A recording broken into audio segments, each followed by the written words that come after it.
Dalam pengakuan iman rasuli ada perkataan yang mengatakan kebangkitan daging dan hidup yang kekal.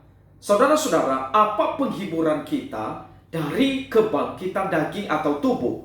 Katekismus Heidelberg memberikan jawaban bahwa sesudah hidup ini bukan hanya jiwa kita akan segera diangkat kepada Kristus kepalanya, melainkan juga daging kita atau tubuh kita akan dibangkitkan oleh kuat kuasa Kristus, kemudian dipersatukan kembali dengan jiwa kita. Saudara-saudara, ini adalah kebenaran yang begitu penting yang patut kita renungkan di dalam kehidupan kita, saudara. Ini pengharapan besar bahwa ada kebangkitan untuk kita yang sungguh-sungguh di dalam Kristus, dan kita mengalami di mana tubuh dan daging kita dipersatukan dengan jiwa kita dan akan tinggal diam bersama-sama dengan Allah di dalam kekekalan selama-lamanya sepanjang masa. Saudara-saudara, lalu kemudian saudara, penghiburan apa yang kita peroleh dari bagian mengenai hidup yang kekal? Penghiburannya adalah bahwa kita akan beroleh kebahagiaan yang sempurna, yang belum pernah dilihat oleh mata, belum pernah didengar oleh telinga, belum pernah timbul dalam hati manusia, supaya di dalamnya kita memuji Allah untuk selama-lamanya. Di dalam 1 Korintus 2 ayat 9 dikatakan bahwa apa yang tidak pernah dilihat oleh mata dan tidak pernah didengar oleh telinga dan yang tidak pernah timbul di dalam hati manusia, semua yang disediakan Allah untuk mereka yang mengasihi Dia. Jadi saudara-saudara, bahwa kita ini nanti akan mengalami kebangkitan tubuh daging kita dipersatukan dengan jiwa kita, dan kemudian kita akan tinggal dengan Allah selama-lamanya di dalam kekekalan di sorga. Saudara-saudara, ini adalah pengharapan besar yang memang belum pernah kita melihat pengharapan ini, tetapi pasti akan kita mengalaminya. Sama seperti Kristus yang telah bangkit dari kematian, di mana Kristus mengenakan tubuh kemuliaan.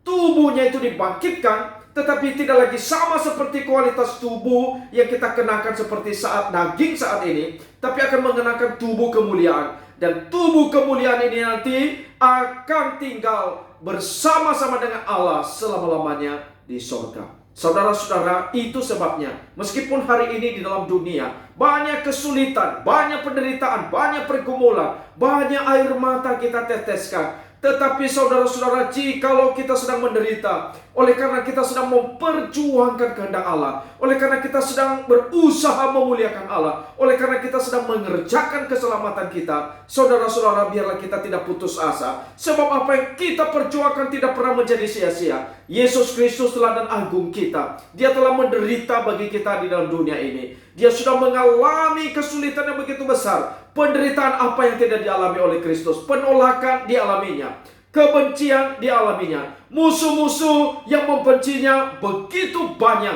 bahkan sampai akhirnya dia disalibkan, digantung di atas kayu salib. Apa yang kurang dari penderitaan Kristus? Bahkan saudara-saudara, dia disalib, digantung bukan karena dosanya sendiri, tapi karena menanggung penghukuman atas dosa manusia. Saudara-saudara, ini penderitaan paling berat. Tetapi saudara-saudara, Alkitab mencatat bahwa Kristus setia sampai mati, sampai dia menutup matanya, sampai dia menghembuskan nafas terakhirnya di atas kayu salib. Selama dia hidup, Yesus Kristus tidak satu kali pun memberontak kepada Allah. Selama dia hidup, Yesus Kristus tidak pernah satu kali pun dia melarikan diri dari kehendak Allah. Tidak satu kali pun dia menjalankan kehendaknya sendiri. Seluruh hidupnya menjalankan kehendak Allah. Saudara-saudara, itu sebabnya setelah dia mati, dia mengalami kemuliaan yang begitu besar. Dia dibangkitkan oleh Allah dari kematian.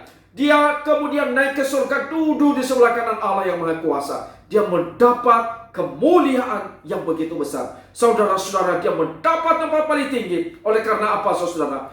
Ini anugerah mahkota yang besar yang dia dapatkan di dalam dia merendahkan diri, dalam ketaatannya setia sampai mati. Saudara-saudara, jikalau hari ini kita menderita oleh karena kita setia kepada Tuhan, kita biarlah tidak kecewa.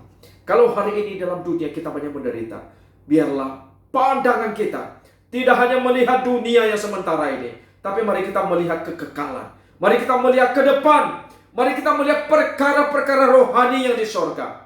biarlah itu menjadi penghiburan besar buat kita, kekuatan besar buat kita, sehingga kita boleh terus mengerjakan keselamatan kita.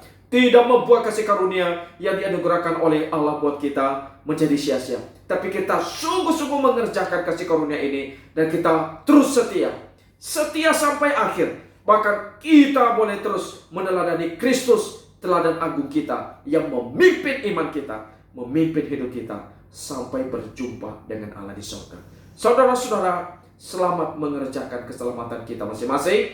Tuhan Yesus Kristus, Kepala Gereja, Gembala Agung kita, memberkati kita semuanya. Amin.